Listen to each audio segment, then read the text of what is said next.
Good evening, friends. Welcome back to my channel. And today I will talk about the basic things about of stock markets. So let's start the session.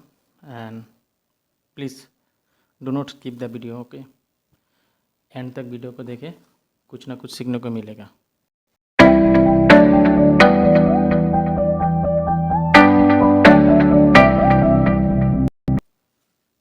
So let's start. Stock market क्या होता है? What is stock market? Market तो एक place होता है जहाँ पे क्या होता है, बाय होता है, सेल होता है.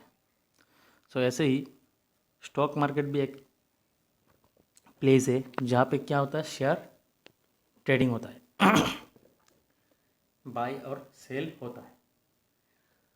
So what is share? आपको पहले शेयर का मीनिंग जानना पड़ेगा. शेयर क्या होता है? ठीक है. Share is a part of something which is divided among number of people. आप इस पिक्चर में देख सकते हैं कि एक young man distributing something among the childrens, means he is sharing something to the childrens. और मान लो मेरे पास एक पिज़्ज़ा है, मैंने उसको 6 पीस किया हूँ और एक पोर्शन में आपने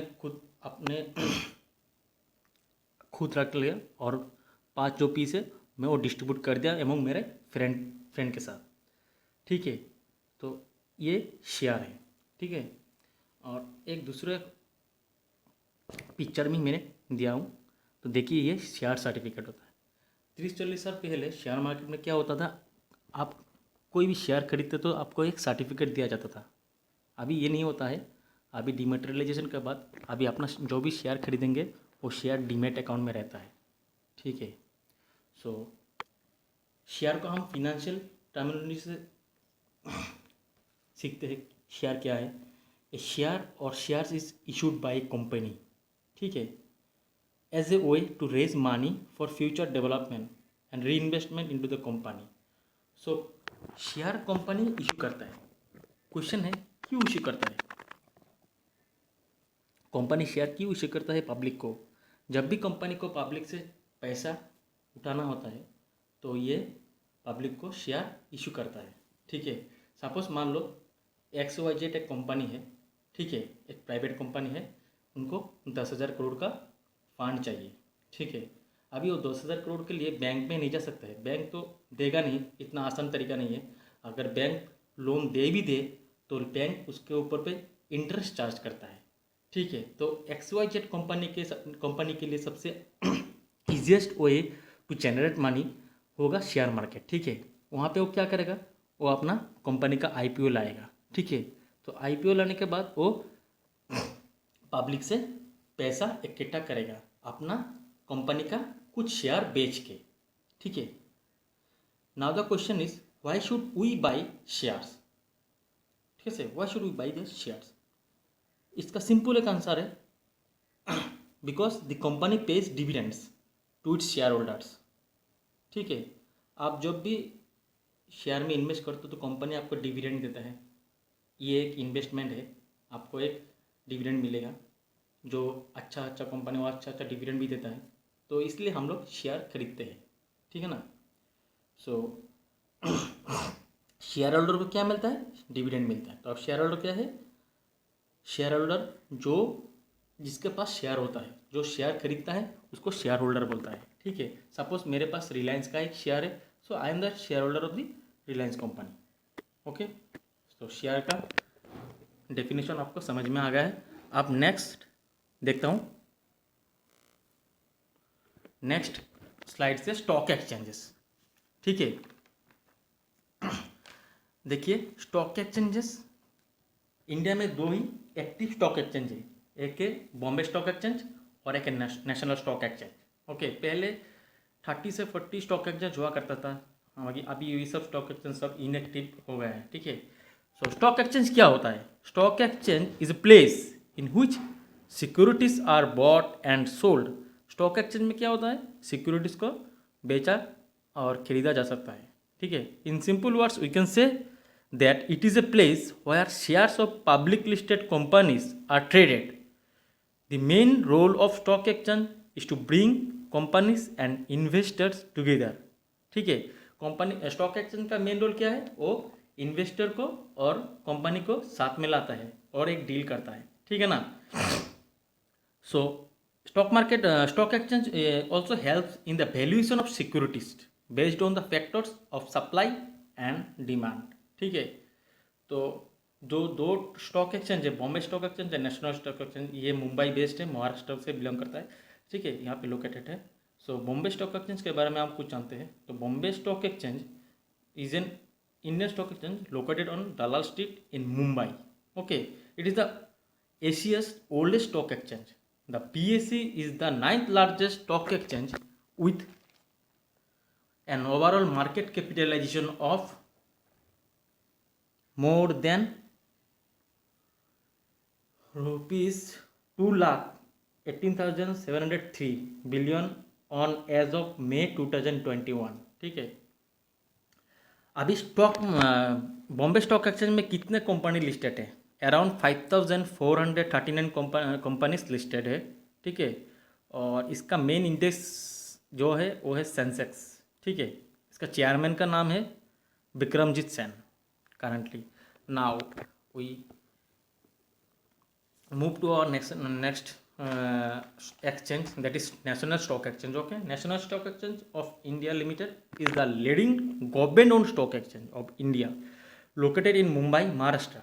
NSE was established in 1992. इसका मार्केट कैपिटल है US डॉलर में 3.1 ट्रिलियन एज ऑन May 2021. इसका भी लोकेशन मुंबई महाराष्ट्र है. ओनर गवर्नमेंट ऑफ इंडिया है. इसका मेन जो इंडेक्स है, इसका जो मेन इंडेक्स है उसका है निफ्टी 50 और इसका जो चेयरमैन है उसका नाम है Girish Chandra Chaturvedi. Okay, so stock exchange हो गया. अभी नेक्स्ट स्लाइड देखते हैं.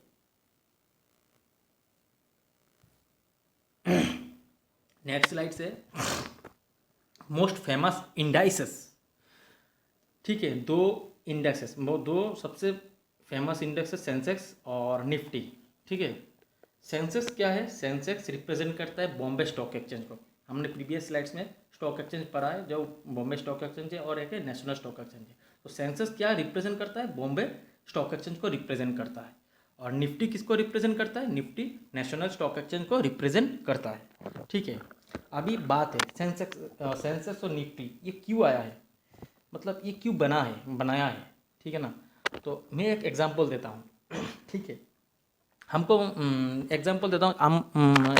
ठीक है, मेरा पकड़ लो, सपोज मेरा एक फ्रेंड जर्मनी में रहता है या जापान में रहता है. ठीक है, और मुझको ये मतलब जापान में जो रहता है वो बहुत ही मतलब स्टॉक मार्केट में ट्रेडिंग वगैरह इन्वेस्टमेंट करता है. उसको स्टॉक मार्केट का पूरा नॉलेज है. तो मुझे शाम को फ़ोन करता है. फ़ोन करने के बाद बोलता है कि इंडियन स्टॉक मार्केट का हाल क्या है, ये आज का कैसा परफॉर्मेंस गया है. तो अगर मेरे पास सेंसेक्स और निफ्टी नहीं होता, अगर इंडेक्सेस नहीं होता, तो is it possible to tell him how it operating, how it performing. क्योंकि हमको मालूम है कि बॉम्बे स्टॉक एक्सचेंज में अराउंड 5,000 कंपनी लिस्टेड है. ये 5,000 कंपनी को मैं कैसे स्टडी करूं एक ही दिन में? निफ्टी में लगभग अराउंड 2,000 कंपनी है, कैसे मैं लिस्टेड बनूं? एक एक शेयर प्राइस कैसे बोलूं, कितना गिरा, कितना नीचा गया, कितना ऊपर गया, कैसे बोलूं? Is it possible? Is it quite impossible. ठीक है ना. तो फिर ये सेंसेक्स और इंडेक्सेस बना है, ये सेंसेक्स और निफ्टी बना है. ठीक है, तो सेंसेक्स क्या होता है? सेंसेक्स में 30 टॉप कंपनी होता है. तो Sensex is a mixture of 30 top company. BSE में लगभग 5,000 कंपनी से, इसमें से जो 30 टॉप कंपनी है वो सेंसेक्स को रिप्रेजेंट करता है, सेंसेक्स होता है. और निफ्टी में भी 2,000 कंपनी है, 2,000 में से 50 कंपनी जो टॉप कंपनी है वो निफ्टी होता है. ठीक है, तो उन लोगों का एवरेज करके एक वैल्यू होता है.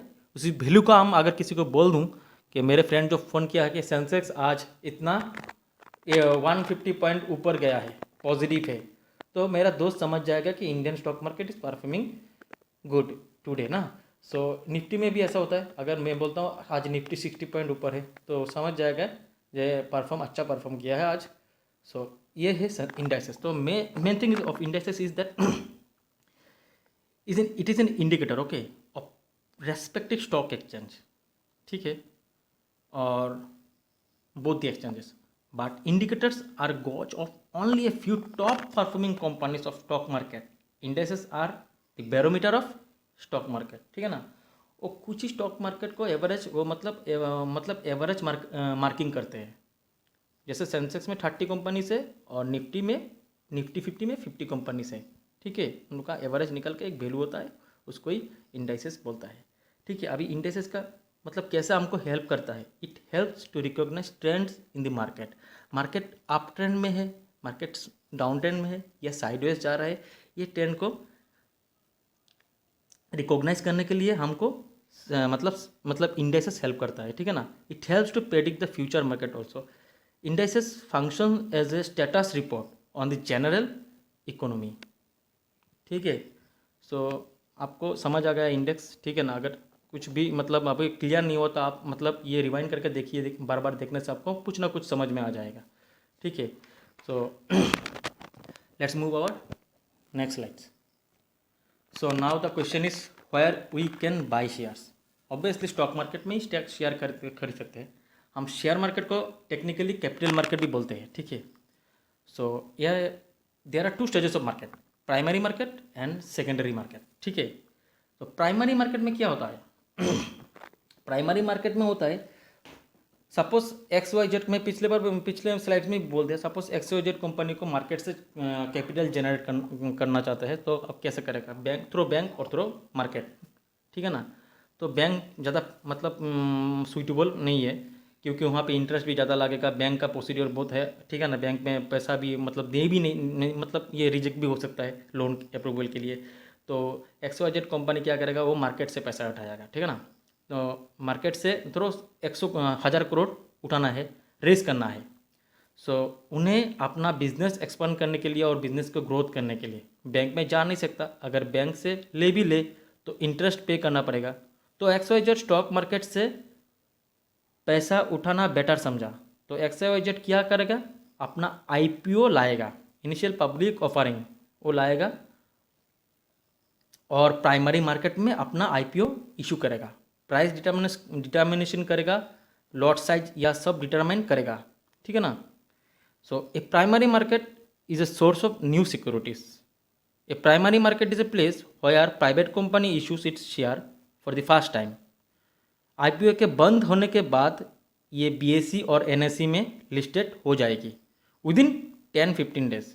इसका टाइम भी है मॉर्निंग 10 बजे, मतलब मॉर्निंग 10 बजे ये लिस्टेड हो जाएगा। IPO 2-3 दिन में क्लोज हो जाएगा। IPO 2-3 दिन में क्लोज हो जाएगा। क्लोज होने के बाद वो क्या करेगा, वो सेकेंडरी मार्केट में जाएगा, ठीक है ना। तो प्राइमरी मार्केट पहले हम समझ लेते हैं। Primary market where the securities are traded for the first time, इसको प्राइमरी मार्केट बोलता है। ये सिक्योरिटी इशू कैसे करता है, IPO के थ्रू, ठीक है ना। IPO के थ्रू ये सिक्योरिटी मार्केट में एंटर होता है, ठीक है। तो फिर आता है सेकेंडरी मार्केट। सेकेंडरी मार्केट कब आता है, जब IPO इशू हो गया, इशू होने के बाद क्लोज हो गया, 2-3 दिन 3 या 4 दिन लगते हैं क्लोज होने में, क्लोज हो गया। फिर 10 दिन के बाद शेयर वो कंपनी मतलब NSE और BSE में लिस्टेड होगा, उसी कोई हम बोलते हैं सेकेंडरी मार्केट। तो secondary market is where investors buy and sell securities from other investors, ठीक है। तो that means that investors invest their monies among themselves only, okay. Once the IPO is done and the stock is listed, they are traded in the secondary market. अभी मैं उसका difference ही बोल देता हूँ। The main difference between the primary market and secondary market is that in primary market investor get securities directly from the company. Primary market में क्या होता है, इन्वेस्टर डायरेक्ट अपना शेयर कंपनी से डायरेक्ट खरीदता है। और सेकेंडरी मार्केट में क्या होता है, इन्वेस्टर एक और दूसरे इन्वेस्टर से शेयर खरीदते हैं, ठीक है ना। शेयर खरीदते हैं और दूसरे को शेयर बेचते भी है, ठीक है। ये सेकेंडरी मार्केट में होता है। ये इन्वेस्टर को मतलब ये इन्वेस्टर एमंग इन्वेस्टर ये ट्रेडिंग होता है, और ये प्राइमरी मार्केट में डायरेक्ट इन्वेस्टर कंपनी से खरीदता है, ठीक है। तो समझ में आ गया प्राइमरी मार्केट और सेकेंडरी मार्केट। अब नेक्स्ट स्लाइड से हैं। अभी ये प्रोसेस कैसा होता है, ये प्रोसेस थोड़ा हम देख लेते हैं, ठीक है। इस प्रोसेस में देखिए, एक है मुन्ना भाई एक मतलब मुन्ना भाई MBBS नहीं है, एक इन्वेस्टर है, ठीक है। तो मुन्ना भाई को क्या है, उसको शेयर खरीदना है, उसको इन्वेस्ट करना है। तो ये क्या करेगा, अपने डीमेट अकाउंट से ऑर्डर प्लेस करेगा। ठीक है, यहाँ पे ये ब्राश होने से अच्छा होता।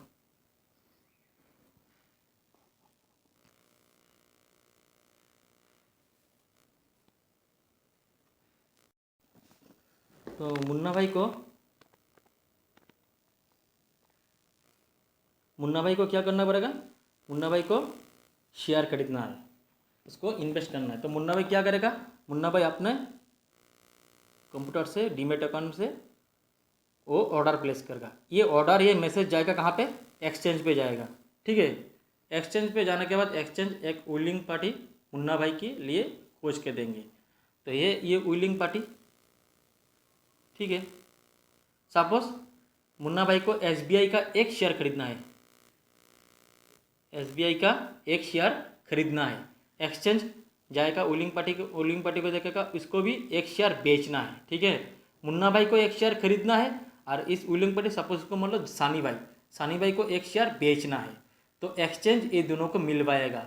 मिलने के बाद ये सानी भाई के डीमेट अकाउंट से ये मुन्ना भाई के पास जाएगा और मुन्ना भाई के ट्रेडिंग अकाउंट से पैसा चला जाएगा। ठीक है ना, सानी भाई के अकाउंट में। तो कौन मिलाता है, मुन्ना भाई और सानी भाई को कौन मिलाया, एक्सचेंज ने मिलाया है। ठीक है ना, ये एक प्रोसेस है। अभी इस प्रोसेस को हम डिटेल में समझेंगे। ठीक है, नेक्स्ट स्लाइड में देखते हैं। ये हमारा केस नंबर है। ठीक है से, ठीक है।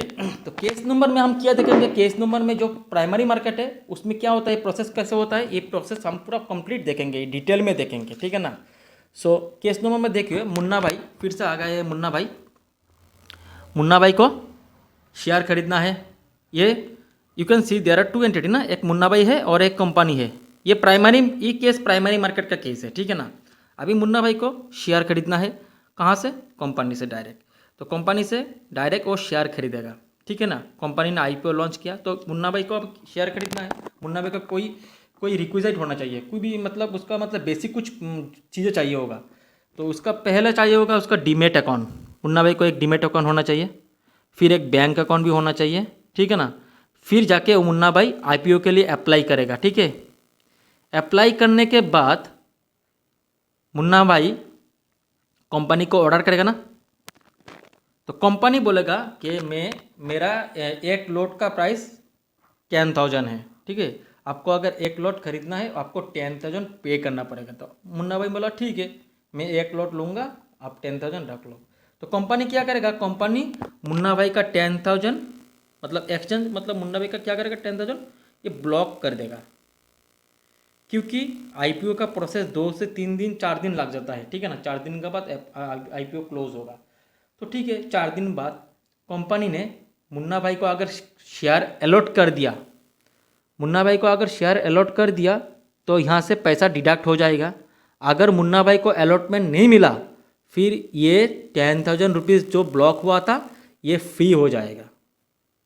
मुन्ना भाई का ये 2 कंडीशन हो सकता है, अगर वो आईपीओ के लिए अप्लाई किया है उसको आईपीओ नहीं भी मिल सकता, मिल भी सकता है। ठीक है ना, मिल भी सकता है, नहीं भी मिल सकता है। तो अगर मिल जाएगा तो पैसा डिडक्ट हो जाएगा, नहीं मिला तो पैसा क्या होगा, फ्री हो जाएगा। ठीक है, आप देखते हैं ये प्रोसीडियर को। ये प्रोसीडियर अच्छी तरह से समझे आप। ठीक है, ये मतलब कंपनी है और ये इन्वेस्टर है। ठीक है, सो कंपनी क्या करता है, company should maintain A register. Company को एक रजिस्टर मेंटेन करना पड़ता है। रजिस्टर में क्या होता है, रजिस्टर में कौन कितना शेयर खरीद रहा है, कितने दाम में खरीद रहा है, शेयर मतलब शेयर होल्डर का नाम, ये सब रजिस्टर में मेंटेन करना पड़ता है। तो कंपनी तो ये देखा कि ये सब मेंटेन करने से उसका टाइम बहुत कंज्यूम होगा, वो अपना असली जो मतलब धंधा है वो नहीं कर पाएगा।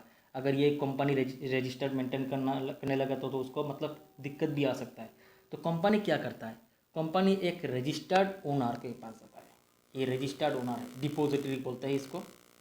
ठीक है, ये डिपोजिटरी कंपनी का रजिस्टर ये सब कुछ मेंटेन करता है, कंपनी का शेयर वो सब मेंटेन करता है। ये कस्टोडियन ऑफ शेयर्स होता है, कंपनी का शेयर वो रखवाला होता है।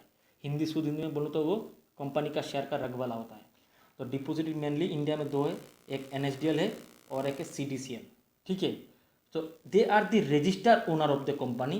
ठीक है, ये इसका मतलब सिर्फ इसका नाम में रजिस्टर है, ये नाम का सिर्फ रजिस्टर्ड कंपनी। ये मतलब कंपनी अपना काम सिर्फ अपना खुद का काम करता है, ये रजिस्टर कुछ भी मेंटेन नहीं करता है, उसका मेंटेन करता है ये डिपॉजिटरी सिस्टम। ठीक है, ये डिपॉजिटरी हो गया register owner of the company. ठीक है, अभी देखो ये NSDL और CDSL ये बॉम्बे बेस्ड है, ठीक है ना, और हमारा इंडिया बहुत बड़ा कंट्री है। अगर उसको मतलब डिपॉजिटरीज को आपने पूरा इंडिया में सर्विस देना पड़े तो वो सर्विस नहीं दे पाएगा, क्योंकि इतना बड़ा कंट्री है। कोई इन्वेस्टर आसाम से होगा, कोई इन्वेस्टर कन्याकुमारी से होगा, कोई दिल्ली से होगा, कोई राजस्थान से होगा। सो इतने सारा एरिया कवर करना ये इसका क्वाइट इम्पॉसिबल है। तो कंपनी क्या मतलब डिपॉजिटरी क्या करता है, वो एक अपना एजेंट रखता है, इसको बोलता है डिपॉजिटरी पार्टिसिपेंट। इसका example share Khan, Zerodha, ICICI direct, ये सब क्या होता है डिपॉजिटरी पार्टिसिपेंट। ये डिपॉजिटरीज का एजेंट है, ये डिपॉजिटरीज के लिए काम करता है। ठीक है, अभी है इन्वेस्टर। अभी इन्वेस्टर को डिपॉजिटरीज में एक डीमेट अकाउंट खुलना चाहता है, लेकिन वो डायरेक्ट इन्वेस्टर डिपॉजिटरी से बात नहीं कर पाएगा, कांटेक्ट नहीं कर पाएगा। इसके लिए उसको कांटेक्ट किसको करना पड़ेगा, डिपॉजिटरी पार्टिसिपेंट, DP को। हम डिपॉजिटरी पार्टिसिपेंट को शॉर्ट फॉर्म में DP भी बोलते हैं। DP से कांटेक्ट करेगा, कांटेक्ट करने के बाद DP सब डिटेल्स उससे लेगा, लेने के बाद डिपॉजिटरीज को भेजेगा, तभी जाके उसका डीमेट अकाउंट ओपन होगा। ठीक है, और इसी इन्वेस्टर को हम बेनिफिशियल ओनर भी कहते हैं। क्यों बेनिफिशियल ओनर कहते हैं, देखिए ये रजिस्टर्ड ओनर, दो ओनर है, एक रजिस्टर्ड ओनर है और एक है बेनिफिशियल ओनर। ठीक है, रजिस्टर्ड ओनर को कंपनी का कुछ भी फ़ायदा नहीं मिलता है। ठीक है, अगर कंपनी का डिविडेंड देता है उसका फ़ायदा नहीं मिलता है, कंपनी का बोर्ड ऑफ मीटिंग होता है, डिसीजन होता है, उसका वोटिंग राइट्स होता है, ये सब में भी उसका कोई मतलब ये नहीं होता है, राइट्स नहीं होता है। और बेनिफिशियल ऑफ ओनर को ये सब फैसिलिटीज़ मिलते हैं, उसको डिविडेंड भी मिलता है, उसको वोटिंग राइट्स भी मिलते हैं, इसलिए उसको बेनिफिशियल ओनर कहता है, क्योंकि ये इन्वेस्टर लोग ही actual owner of the company होता है। ठीक है, अभी हम सेकंड केस जो है उसको समझते हैं। केस नंबर 2, सेकेंडरी मार्केट में क्या होता है, सेकेंडरी मार्केट में कंपनी 3-4 दिन के बाद IPO क्लोज हो गया। IPO क्लोज होने के बाद 10 दिन में क्या होगा, 10 दिन में ये कंपनी क्या होगा, स्टॉक एक्सचेंज मतलब NSE और BSE में लिस्टेड हो जाएगा, listed on stock exchange. Company ये कंपनी XYZ कंपनी ये लिस्टेड हो गया। ठीक है ना, अभी ये सेकेंडरी मार्केट में ये ट्रेड हो जाएगा। ठीक है, तो अभी पकड़ लो एक इन्वेस्टर है मुन्ना भाई और एक है सनी भाई। ठीक है, उनका 2 डीमेट अकाउंट है, दोनों के पास डीमेट अकाउंट है, और ये दोनों एक SBI बाई करना चाहता है और एक SBI सेल करना चाहता है। ठीक है, एक बाई करना चाहता है और एक सेल करना चाहता है। तो सनी भाई ये बाई करना चाहता है और मुन्ना भाई ये सेल करना चाहता है। तो इसने अपना डीमेट अकाउंट से और ट्रेडिंग अकाउंट से अपना ऑर्डर प्लेस कर दिया। अभी क्या होगा, अभी ये सनी भाई को भी नहीं जानता है, मुन्ना भाई को नहीं जानता है, ये मुन्ना भाई भी सनी भाई को नहीं जानता है। इन दोनों को मिलाने का काम कौन करता है, ये स्टॉक एक्सचेंज करता है। ठीक है, और ये भी एक मतलब एक इन्फॉर्मेशन देख लो, ये DP दोनों के पास है, ये जरूरी नहीं कि इसका DP भी सेम हो, इस दोनों का DP सेम हो, इसका शेयर का हो सकता है, इसका जीरोदा भी हो सकता है, ये प्रॉब्लम नहीं है। ठीक है, तो एक्सचेंज इन दोनों को मिलाएगा, मिलाने के बाद मुन्ना भाई शेयर बेचना चाहता है, उसका शेयर सनी भाई के डीमेट में आ जाएगा और सनी भाई के अकाउंट से पैसा मुन्ना भाई के पास चला जाएगा। अभी डिपॉजिटरीज का क्या काम है, डिपॉजिटरी क्या करेगा, मुन्ना भाई तो शेयर बेच दिया, अभी बेच दिया तो सनी भाई का शेयर हो गया, अभी ये ओनरशिप का चेंज करेगा, जो मुन्ना भाई का शेयर था उसका अभी सनी भाई का नाम पे हो जाएगा। ठीक है, ये डिपॉजिटरीज का काम है, ये सेकेंडरी मार्केट में होता है। सेकेंडरी मार्केट में क्या होता है, इन्वेस्टर के पास जाता है सेल और बाई करने के लिए। प्राइमरी मार्केट में क्या होता था, प्राइमरी मार्केट में इन्वेस्टर डायरेक्ट कंपनी से शेयर खरीदता था थ्रू अप्लाइंग IPO। ठीक है, इनिशियल पब्लिक ऑफरिंग। अभी नेक्स्ट स्लाइड देखते हैं, lovable IPOs। This 3 are my favourite IPOs। One is IRCTC, DMart और एक है पॉलीकैब। IRCTC तो आप जानते हो ट्रेन टिकट के दाम करता है, तो उसका जो IPO आया था उसका IPO का प्राइस था 320। जब भी IPO आया था, आपका ये डेट तो मुझे मालूम ना, IRCTC का IPO कब आया था, लगभग 2019 में आया था शायद होगा ये। IRCTC से IPO जब लॉन्च हुआ था, उसका लॉन्च हुआ था डेट, एग्जैक्ट डेट मुझे मालूम नहीं था, 2019 अक्टूबर महीने में आया था, ठीक है, अक्टूबर महीने में आया था IRCTC का IPO। उसका IPO प्राइस था 320 और लिस्टिंग प्राइस देखिए 644। अभी करंट प्राइस चल रहा है 2088। देखिए IPO प्राइस जब IPO लॉन्च हुआ था उसको 320 था, एक लॉट में शायद 27 शेयर था। लॉट साइज क्या होता है, लॉट साइज में क्या होता है, जब कंपनी प्राइमरी मार्केट में जब कंपनी अपना IPO इशू करता है तो वो एक के दुक्के शेयर नहीं बेचता है, ये लॉट बेचता है। एक लॉट में 27 भी शेयर हो सकता है, एक लॉट में 10 भी शेयर हो सकता है। तो आपको एक लॉट मिनिमम खरीदना होगा, ठीक है। IRCTC की शेयर भी में उतना ही लॉट था, 27-28 का साइज लॉट था शायद, ठीक है। तो उसका IPO प्राइस था 320। 4 दिन के बाद IPO बंद हो गया, 10 दिन के बाद कंपनी एक्सचेंज में लिस्टेड हो गया। लिस्टेड होने के बाद जब सब मॉर्निंग 10 बजे, मॉर्निंग टाइम में 10 बजे लिस्टेड होता है। लिस्टिंग होने के बाद प्राइस देखिए 644, 101% प्रॉफिट। मतलब 4-5 दिन में 10 दिन में आपका कैपिटल डबल हो गया। अगर आप 1 लाख इन्वेस्ट किया तो आपका कैपिटल 2 लाख हो गया, 1 करोड़ किया तो 2 करोड़ हो गया। इतना बढ़िया परफॉर्म किया IRCTC। अभी इसका करंट प्राइस चल रहा है 2088, ठीक है। IPO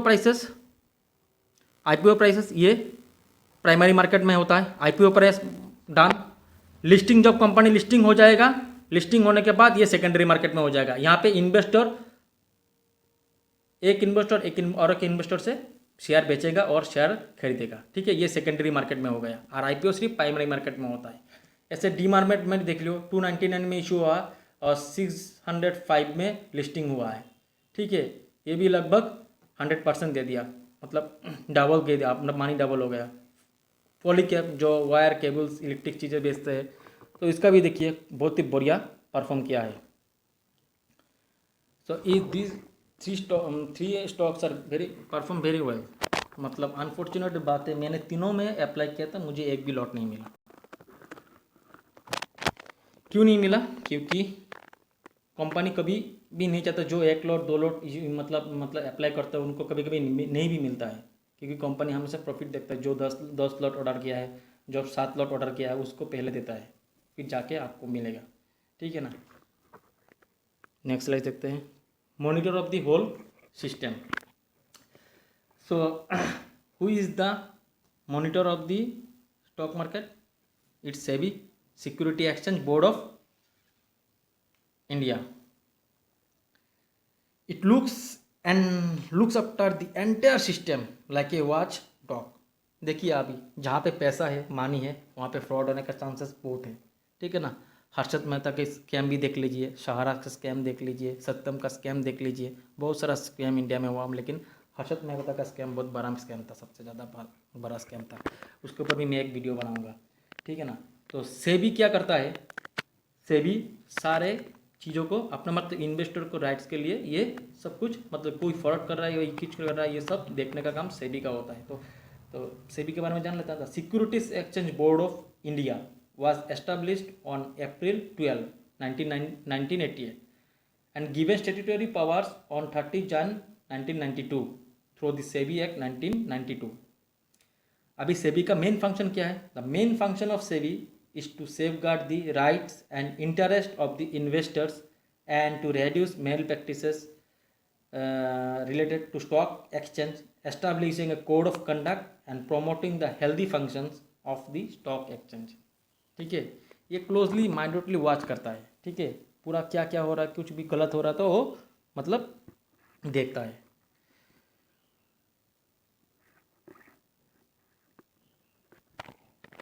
next slides. So thank you for watching my video.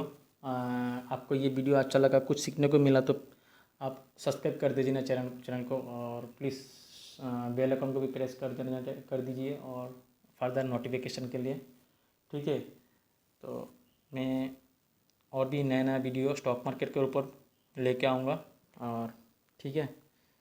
So thank you and bye bye.